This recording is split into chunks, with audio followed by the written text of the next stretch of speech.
Growth isn't luck, it's math. And this Excel quarter over quarter and year over year dataset will help you track it like a pro. Like every one of us, we start with a raw dataset that we have adopted from someone or somewhere, and we have to create this type of report. Let's start by filling in the blanks together. To calculate 2023 Q1 total sales, we have to employ SUMIF functions. The first argument specifies the summing range, is the column with the number that we want to add. The second part of the condition is to specify the start of quarter. It checks if the date in column B of our raw datasets are greater than or equal to the very first day of 2023 Q1. If you're wondering what's the date and write function doing in the formula and, well, how it works, here's the spill. The write function grabs the quarter number. Let's say, for example, if your quarter is Q1, it yields a value of 1. And for Q2, it would be 2, and so on. And the date function converts it into a date format. The third argument is to specify the end of quarter. It checks if the date in column B of our raw dataset is less than or equal to the very last day of the specific quarter.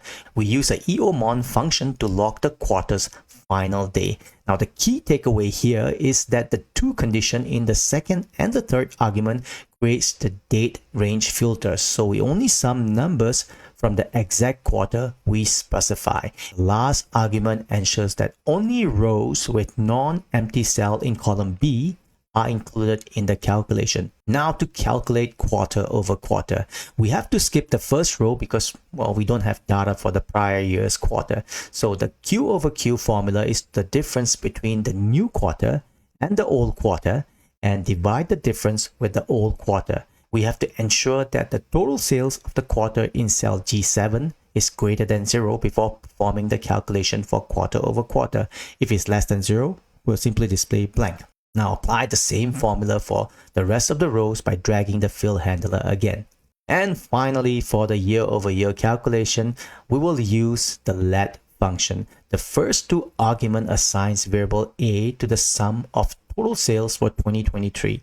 Here is a pro tip.